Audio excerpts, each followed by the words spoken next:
Hi, today I'm Fred with me, Motorola Moto G72, and I'll show you how to hide developer options on this device. So first, let's open the Settings app and scroll down to the System section. If developer mode is activated, you will see here Developer Options section. Click here, and just to hide developer options, we should just click once here on the switcher and tap to restart. After that, we just should wait a couple of seconds while our device just will restarting.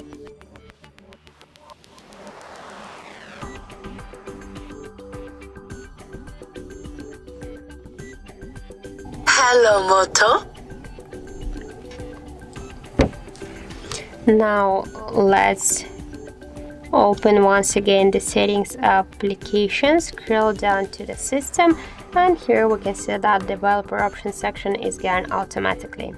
So that's it. Thank you for watching, and if you find this video helpful, don't forget to leave a like, comment, and to subscribe our channel.